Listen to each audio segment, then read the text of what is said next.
For the first time this year, a new law will impact Utah voters. If you're looking to switch parties so that you can vote in the primary election in June, this deadline is 2 weeks from today. KSL investigator Daniela Rivera reports on the trend Republican lawmakers were aiming to stop by putting the new deadline in place and what the data reveals on whether it's actually happening.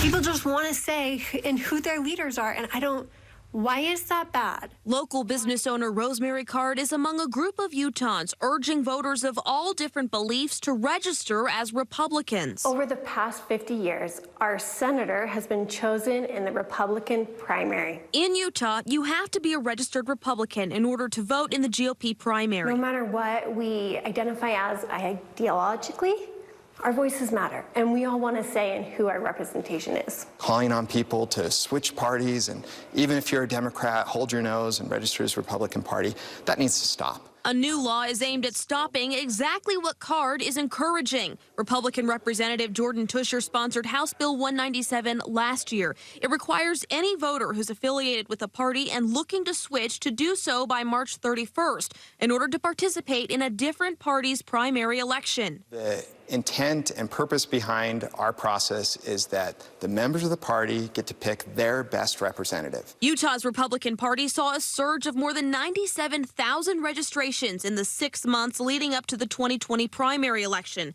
But this study from the Electoral Innovation Lab at Princeton University later found little crossover from Democrats into the Republican Party. And after the primary, only 4,309 voters changed their registration.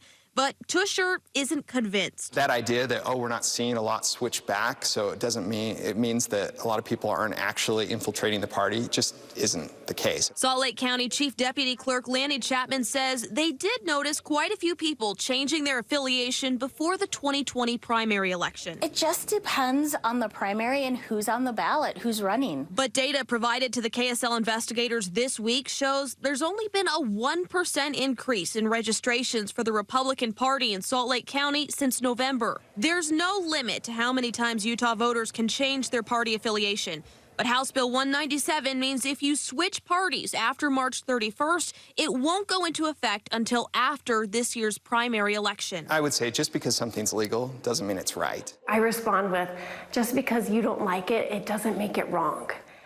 These are the rules that That new March 31st deadline only applies to voters already affiliated with a party. If you're an unaffiliated voter and want to participate in a closed primary, you can register with that party as late as the day of the primary election. Mike Adini. All right, good information there, Daniela. Thank you.